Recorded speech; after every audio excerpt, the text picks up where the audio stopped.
So భారతీయ వైద్య కళని, martial arts, ఇవన్నీ ఇవన్నీ ఇవన్నీ వేదాలకు సంబంధం లేదు. వానికి తెలిసింది వేదం అంటే ఏంది, వాడికి ఇవే, వానికి ఒక్కటే.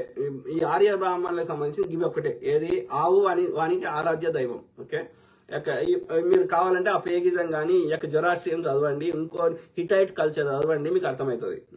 వీళ్ళ వానికి ఆవు దేవత. ఓకే, దేవుడు దేవత. ఎందుకంటే వానికి యజ్ఞం చేయడానికి నెయ్యి కావాలంటే ఆవు కావాలి, వాని యజ్ఞం చేయడానికి పిడికలు కావాలంటే ఆవు కావాలి.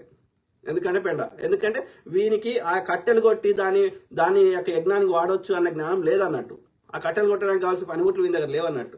కాబట్టి ఆవు పెండ పెట్టగానే అది ఎండబెట్టుకొని యజ్ఞం చేసుకున్నాడు. ఆవు పాలు ఇయ్యంగానే దాన్ని నెయ్యిగా చేసుకొని దాన్ని యజ్ఞానికి వాడుకున్నాడు. అర్థమైందా? సో ఇది వాని పరిస్థితి. కాబట్టి వానికి ఆవు దేవత. సో వానికి తెలిసింది ఏంది, ఇవన్నీ ఆ పైన దేవతలను తృప్తిపరిస్తే మనకు కావాల్సిన సమయానికి వర్షం ఇస్తుంది, సమయానికి మనకి ప్రకృతి యొక్క వైపరీత్యాలు రావు. కాబట్టి ఆ పైన దేవతలకు ఎట్లా పంపించాలి అంటే ఈ మంటలు వేస్తే పోతాయి ఆడికి అని వాని ఒక బిలీఫ్ సిస్టమ్. అందుకని యజ్ఞం యాగం చేసేవాడు. ఈ అగ్నిని పూజ చేస్తారు జొరాస్ట్రియన్స్. మీరు ఒకసారి ఇరాన్ పోయి చదవండి. ఈ యొక్క జెండా అవస్థ కానీ ఇరాన్ సంబంధించిన ఓల్డ్ పర్షియా కానీ చదవండి. సంస్కృతము అది డిట్టో ఉంటుంది, ఏ ఒక్క 1% తేడా ఉండదు. ఆచార వ్యవహారాలు, జీవన విధానము, యొక్క కల్చరు, అట్లనే భాష, ఎవ్రీథింగ్ ఈ సంస్కృతంలో ఏముందో అదే ఉంటుంది. మీరు దయచేసి చదవండి, అర్థమవుతుంది. ఇక మిగిలిన వైద్య కళలు, మార్షల్ ఆర్ట్స్, కరాటే, ఇవన్నీ మన మూలవాసులకు సంబంధించినవి, బుద్ధిజం నుంచి వచ్చినాయి. ఆ బుద్ధిజం సంబంధించిన పుస్తకాలు అన్ని కలబెట్టారు. ఎన్ని యూనివర్సిటీలు ఉండే, వల్లభి యొక్క గుజరాత్లో, ఈ యొక్క ఎక్కువ ఒరిస్సాలో ఎక్కువ ఉండే ఈ యొక్క బుద్ధిజం సంబంధించిన యూనివర్సిటీలు, అట్లనే బీహారు, ఒరిస్సా. ఓకే, సో ఆ ఒరిస్సా నా అంచనా ప్రకారం ఇవాళ ఆంధ్రప్రదేశ్ అంటున్నాయి. ఎందుకంటే మన తెలుగు రాష్ట్రాల్లో తెలంగాణలో కూడా కొన్ని ఉన్నాయి, కానీ రిలేటివ్లీ ఎక్కువ బౌద్ధానికి సంబంధించిన అన్ని ఇవాళ ఆచార్య నాగార్జున, ఇప్పుడు నాగార్జున సార్ కింద అలా మునిగిపోయింది అది. కానీ అందులో ఉండేటువంటి ఆచార్య నాగార్జున సంబంధించిన అన్ని ఫేమస్ బుద్ధిజం యూనివర్సిటీ కానీ, నాగార్జున యూనివర్సిటీ కానీ, అవన్నీ అన్ని ఇలా నీళ్ళలు ఉన్నాయి.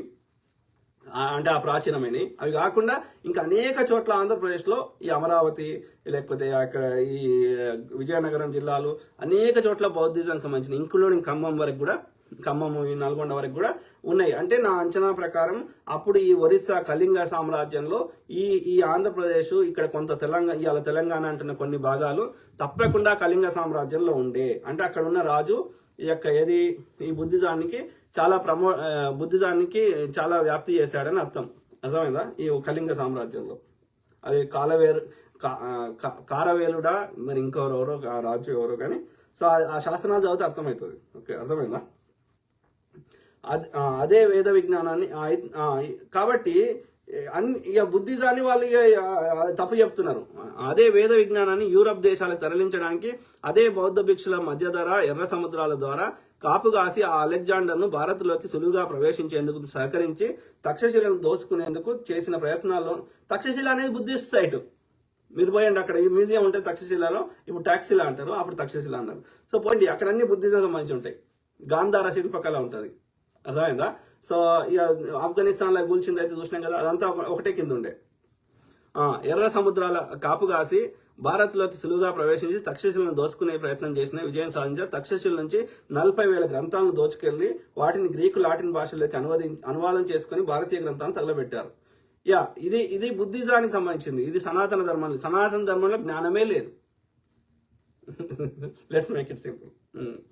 మొఘల్స్, ఖిల్జీలు, సుల్తాన్లు, తుగ్లక్లు, అసబ్జాహీలు అంటే మన నిజాంలు, బ్రిటిష్ వాళ్ళు భారత్ను ఆక్రమించిన ప్రతి ప్రాంతంలోనూ బౌద్ధులు చేరి భారతీయ ప్రాచీన విశ్వవిద్యాలయాల దగ్గర, భారతీయ దేవాలయాల దగ్గర బౌద్ధ మతపు ఆనవాళ్లను ప్రవేశపెట్టి అంతా ఈ దేశం బౌద్ధులదే అని నమ్మించడం కోసం దొంగ శిలాశాసనాలు వేయించి భారత్లో తప్పుడు చరిత్రను వ్యాప్తి చేసేలా అబద్ధ చరిత్రను పుస్తకాలు రచించి వాటిని బోధిస్తూ వచ్చారు. వింటున్నారా? అంటే మొఘళ్ళు ఎప్పుడు వచ్చిండ్రు? 1500 సంవత్సరంలో వచ్చారు.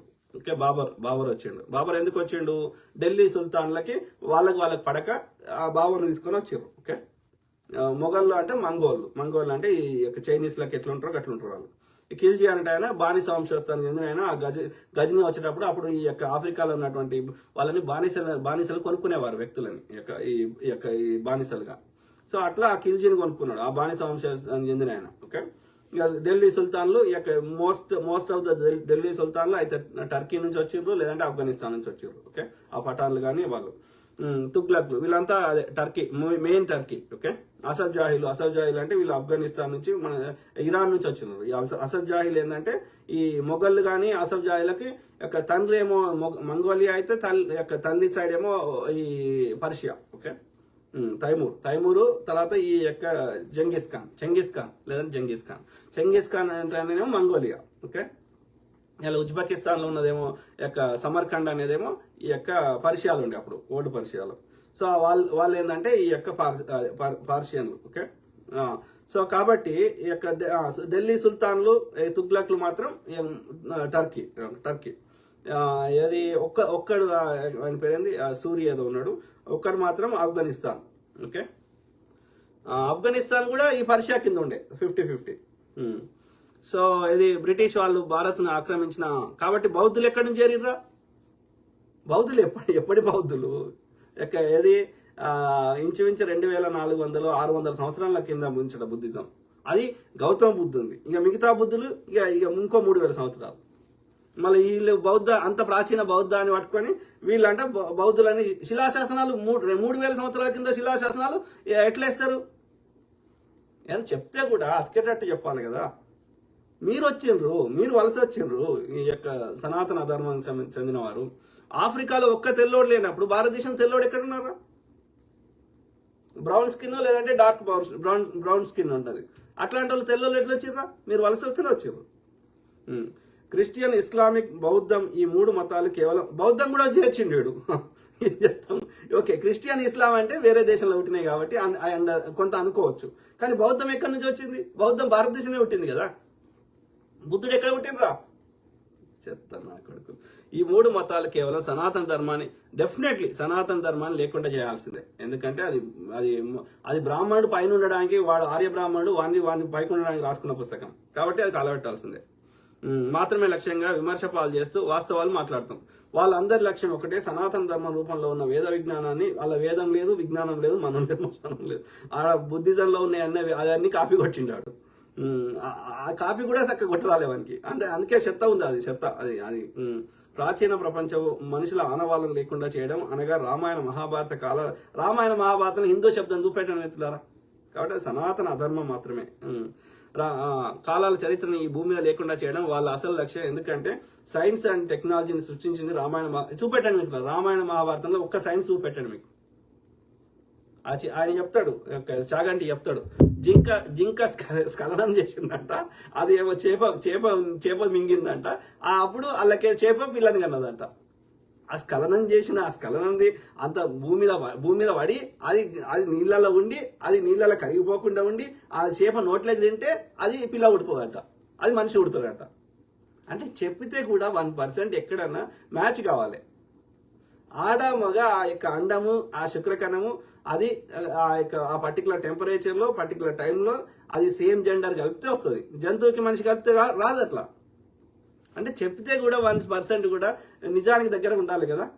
అంటే ఎంత మూర్ఖులు అర్థం చేసుకోండి. నీళ్ళలో పడ్డ స్ఖలనం ఇంకా ఉంటుంది. అది ఉంటుందా? అది నోట్లకెళ్ళి తింటే వస్తుందా? రాదు కదా. అంటే దే డోంట్ హ్యావ్.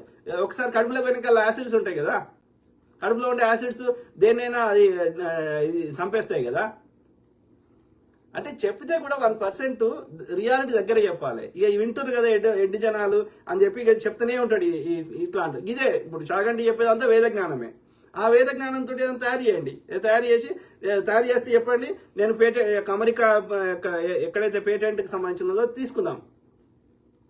వాడు ఎవడో పాపం కష్టపడి రైట్ సోదరులు, రైట్ బ్రదర్స్ విమానం కనిపెడితే అవి మా దాని మీద ఉన్నది, మా యొక్క గుడి మీద ఉన్నది, మేము ఆల్రెడీ అంటాడు. వాడు కనిపెట్టేదాకా ఏం పీకి నువ్వే కనిపెట్టాలంటావు కదా. అంటే పొద్దుగా లేస్తే ఫేక్. చరిత్రను మహాభారతంలో ఎలాంటి సైన్స్ లేదు. ఓకే, ఈ రామాయణంలో ఎలాంటి సైన్స్ లేదు. ఎవడో ఊహించింది, వానికి ఎంటర్టైన్మెంట్ కావాలి కాబట్టి ఏదో రాసుకున్నాడు కథ. Okay, simple. సైన్స్ టెక్నాలజీ ఏం లేదಲ್ಲ, ఒక ఫిక్షన్, అదొక ఫిక్షనల్.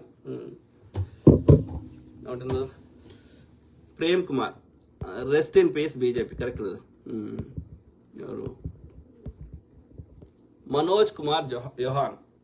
ఇంత లేట్ నైట్ లైవ్ ఏంటన్నా, ఎంత అవుతుంది రోజు? 140 అంటే 12 అవుతుంది.